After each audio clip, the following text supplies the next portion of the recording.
Picture a man standing alone against a king, his conscience as unyielding as the stone walls of the Tower of London. Now imagine that same man facing a fate so brutal it was whispered about in horror across Europe. What if I told you that Thomas More, one of England's greatest scholars, met his end not just by the executioner's axe, but through a chilling encounter with a torture device that broke bodies and spirits alike? This isn't just a story of a martyr. It's a tale of defiance, betrayal, and a gruesome machine that sealed a legend's fate. Stick with me because you're about to uncover the shocking truth about the torture device that ended Thomas More's defiant stand. Let's step back to 16th century England, a time when the air was thick with ambition, faith, and fear. Henry VIII sits on the throne, a king whose charm hides a ruthless streak. The Renaissance is blooming and ideas are spreading like wildfire, but so is the shadow of the king's will. Thomas More, a lawyer, philosopher, and author of Utopia, is a star in this world. He's the kind of guy you'd want at a dinner party, witty, wise, and fiercely principled. Growing up, I always saw More as this saintly figure, the man who wrote about a perfect society while navigating a very imperfect one. But the more I dug into his story, the more I realized his life was a high-stakes drama, with a climax that would make any Hollywood thriller pale in comparison. More was born in 1478, the son of a London lawyer. From a young age, he was brilliant, studying at Oxford and charming everyone with his intellect. By his 30s, he was a trusted advisor to Henry VIII, rising to become Lord Chancellor, one of the highest offices in the land. But this wasn't a fairy tale. Henry's court was a viper's nest, where loyalty could turn to treason overnight. More knew this, yet he walked the tightrope with grace, balancing his devotion to the Catholic Church with his duty to a king who was rewriting the rules. The trouble started with Henry's obsession with Anne Boleyn. Henry wanted to annul his marriage to Catherine of Aragon, but the Pope refused. In a move that shook Europe, Henry declared himself supreme head of the Church of England, breaking ties with Rome. For most of his subjects, this was a pragmatic shift: swear an oath to the new order and move on. But for Thomas More, it was a line in the sand. More was a devout Catholic, and he couldn't stomach the idea of a king overriding the Pope. He resigned as Lord Chancellor in 1532, hoping to slip into a quiet life. But Henry wasn't the forgiving type, and More's silence spoke louder than any protest. Let's talk about that silence because it's key to understanding More's defiance. He didn't publicly denounce Henry's new church.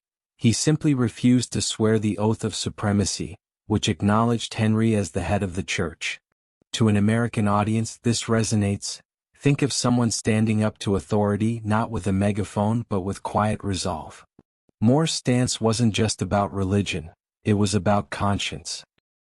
He believed that swearing the oath would damn his soul, and no amount of pressure could sway him. This made him a hero to some and a traitor to others, especially to a king who saw defiance as a personal insult. By 1534, Henry's patience was gone. More was arrested and thrown into the Tower of London, a fortress that loomed over the city like a grim promise. The tower wasn't just a prison, it was a psychological weapon, designed to break even the strongest wills. More was confined to a damp, cold cell, far from his family and his books. For a man who loved ideas, this was torture in itself. But the real horror was yet to come. The Tudor era was notorious for its brutal methods of extracting confessions, and More's enemies were determined to make him bend.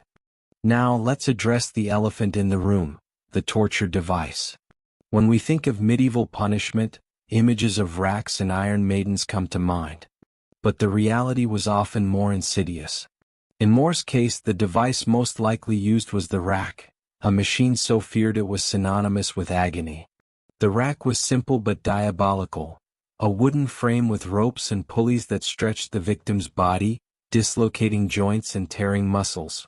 It wasn't designed to kill, but to inflict maximum pain while keeping the prisoner alive for further questioning. In the tower, the rack was operated by men who knew exactly how far to push before breaking bones. For a modern audience, especially in America where we're used to gritty crime dramas, this is the stuff of nightmares. A slow, deliberate torment that tested the limits of human endurance. Was Thomas More actually racked? The historical record is murky. Some accounts, like those from his daughter Margaret, suggest he was subjected to harsh treatment to force a confession. Others, including Catholic hagiographies, claim he was spared the worst because of his status. But here's the thing, even the threat of the rack was enough to terrify. Imagine being led to the tower's dungeon, hearing the creak of the ropes, knowing that one wrong word could send you screaming. More at 57 wasn't a young man. He was already weakened by imprisonment, yet he held firm. This is where his story becomes more than just a historical footnote, it's a testament to the power of conviction. Let's set the scene in the tower. It's 1534 and More is facing daily interrogations. His chief tormentor is Thomas Cromwell, Henry's right-hand man, a master of manipulation who could charm a snake. Cromwell tries everything, promises of wealth, threats to More's family, even appeals to their old friendship. But More is unshakable. He writes letters to his daughter, full of humor and faith, as if he's chatting over tea instead of facing death. One letter reads, "I never have grudged the truth to be tried by any pain." That's the kind of resolve that makes you stop and think. In a world where power ruled, More bet everything on his principles. The rack wasn't the only tool in the Tudors' arsenal. There was also the scavenger's daughter, a metal contraption that compressed the body, crushing ribs and forcing the victim into a fetal position. Unlike the rack, which stretched, the scavenger's daughter squeezed, making it hard to breathe. While there's no direct evidence More faced this device, it was used in the tower during his time, and its mere existence added to the climate of fear. Then there were manacles, iron cuffs that hung prisoners from the ceiling, leaving them dangling for hours. These methods were less about extracting truth and more about breaking defiance. For More, the knowledge that such devices awaited him must have been a constant shadow. Why was Henry so obsessed with crushing More? It wasn't just personal. More's refusal to swear the oath was a public challenge to Henry's authority. If a man of More's stature could defy the king, others might follow. Henry needed to make an example, especially as his new church faced resistance from Catholics across Europe. To an American audience, this feels like a classic underdog story, a lone man against a tyrant. But it's also a reminder of how power works then and now. Henry wasn't just fighting More. He was fighting the idea that anyone could say no. As months passed, More's health deteriorated. He suffered from chest pains and insomnia, yet his spirit held. His family begged him to take the oath, not out of disloyalty but out of love. Margaret, his daughter, visited him in the tower, pleading through tears. More's response? A gentle smile and a reminder that he answered to a higher power. This wasn't arrogance. It was faith so deep it defined him. For Americans who value individual freedom, More's stand is inspiring, even if it's rooted in a different era. He wasn't fighting for democracy but for the right to his own soul. By 1535, Henry had had enough. More was brought to trial in Westminster Hall, accused of high treason. The trial was a sham. Cromwell stacked the jury and the evidence was flimsy. More, ever the lawyer, defended himself brilliantly, arguing that his silence wasn't a crime. But the verdict was inevitable. On July 1, 1535, he was sentenced to be hanged, drawn, and quartered, the standard punishment for traitors. Henry, perhaps out of lingering respect, commuted the sentence to beheading. A small mercy but a mercy nonetheless. Let's talk about that final moment, because it's where More's legend was sealed. On July 6, 1535, he climbed the scaffold at Tower Hill. The crowd was silent, a mix of supporters and gawkers. More, weak but composed, joked with the executioner, asking him to aim true because his neck was short. His final words were simple, "I die the king's good servant, but God's first." The axe fell, and one of England's greatest minds was gone. For a modern audience, this is the stuff of epics. A man who faced death with courage and wit, never wavering from his truth. But what about the torture device? While More's execution was swift, the specter of the rack and other instruments loomed large over his imprisonment. They were the unspoken threat, the reason his defiance was so extraordinary. In the Tudor era, torture wasn't just punishment. It was theater meant to terrify others into submission. More's refusal to break, even under that pressure, made him a symbol of resistance. Catholic Europe hailed him as a martyr, and in 1935 he was canonized as St. Thomas More. For Americans, his story taps into our love of rebels. Think of figures like Martin Luther King Jr., who stood firm against injustice, or even fictional heroes like Atticus Finch. Let's zoom out and consider the bigger picture. The 16th century was a turning point for England. Henry's break with Rome reshaped religion, politics, and culture. More's death wasn't just a personal tragedy, it was a warning to anyone who dared challenge the crown. Yet it also inspired others. Across Europe, scholars and reformers saw More as proof that ideas could outlast swords. His book Utopia, A Vision of a Just Society, became a touchstone for dreamers, from Renaissance thinkers to modern philosophers. In a way, More's defiance lives on every time someone stands up for what they believe. What made More stand so powerful? It wasn't just his faith, but his humanity. He wasn't a firebrand preaching rebellion. He was a father, a husband, a friend. His letters from the Tower are full of love for his family, humor about his hardships, and hope for the future. This is what makes his story resonate, especially for Americans who value personal integrity. We're drawn to people who stay true to themselves, even when the cost is everything.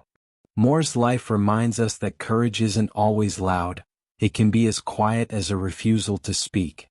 Let's not forget the women in More's story because they're often overshadowed.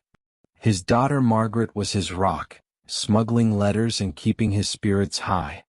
His wife Alice, a practical woman who didn't share his intellectual flair, stood by him despite the danger to their family. These women faced their own kind of torture, watching a loved one suffer, powerless to stop it. Their strength adds depth to More's story, showing that defiance isn't just one man's fight, but a ripple that touches everyone around him. The rack, the scavenger's daughter, the manacles, they were more than tools of pain. They were symbols of a system that demanded obedience. More's refusal to bow, even in their shadow, turned him into a legend. But his story isn't just about the past. It challenges us to think about our own lines in the sand. What would you stand for, knowing the cost? For Americans who grew up on stories of freedom fighters and lone heroes, this question hits hard. More's defiance feels like a call to examine our own convictions, whether it's in politics, faith, or personal life. As we wrap up, let's reflect on what Thomas More's story means today. He wasn't perfect. He had his flaws, like his harsh stance on heretics during his time as chancellor. But his final stand transcends those contradictions. He showed that one person, armed with nothing but belief, could shake a kingdom. His death wasn't the end, it was the beginning of a legacy that still inspires, from courtrooms to classrooms. In a world that often feels chaotic, More's clarity is a beacon, a reminder that some things are worth fighting for no matter the odds.